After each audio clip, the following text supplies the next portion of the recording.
It's been 7 months now since Nagisti Semret was brutally stabbed to death in a Cabbagetown laneway. Today, Toronto Police Homicide Detective Sergeant Gary Giroux offered some new details and a $50,000 reward in an effort to track down the man who butchered the 55-year-old woman as she walked home early on October 23, 2012. Ms. Semret was attacked and stabbed to death on Tuesday, the 23rd of October in the year 2012 at approximately 7 a.m. in the morning. The stabbing took place on the south side of 510 Ontario Street in the City of Toronto. The attack took place within a laneway that runs east-west between Bleecker Street and Ontario Street. The deceased, and it's confirmed that she left work after working the night shift as a cleaner in a supervisory position at the Delta Chelsea Hotel. The deceased left work at 6:30 a.m. in the morning, and she is caught on area building surveillance video leaving the hotel and walking eastbound along Gerrard Street East, heading home. The homicide squad released video of the south side of 85 Bleecker Street. There's a camera that it's affixed to the building that showed Ms. Semret passing that location on her way home to her street on Winchester.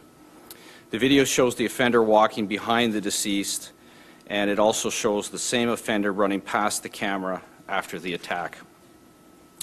The deceased is seen with her umbrella walking in the rain from the east sidewalk of Bleecker Street towards this particular laneway where the attack took place. It's believed that the deceased came northbound on Sherbourne Street and cut through the Green Pea parking lot eastbound to Bleecker Street. Approximately 1 minute later, the suspect can be seen walking behind the deceased in the same direction with his right hand inside his jacket, and we believe he's holding a knife. The deceased is stabbed a number of times with a large kitchen-style knife, the blade of which is over 20 centimeters in length. The pathology examination indicated that at least one of the stab wounds touched the deceased's spine, traveling completely through her body. A full forensic examination of the scene and the deceased deceased's clothing were undertaken with the assistance of the Centre of Forensic Sciences Biology Section. Numerous forensic submissions were made to the biology section, and I'm prepared to outline those forensic examinations for you now. Male DNA was found under the fingernail of the deceased's right hand. Male DNA was found on the canvas portion of the umbrella used by the citizen who confronted the offender as the attack was ongoing. Male DNA was detected on the black khaki canvas bag the deceased was carrying at the time of this particular attack.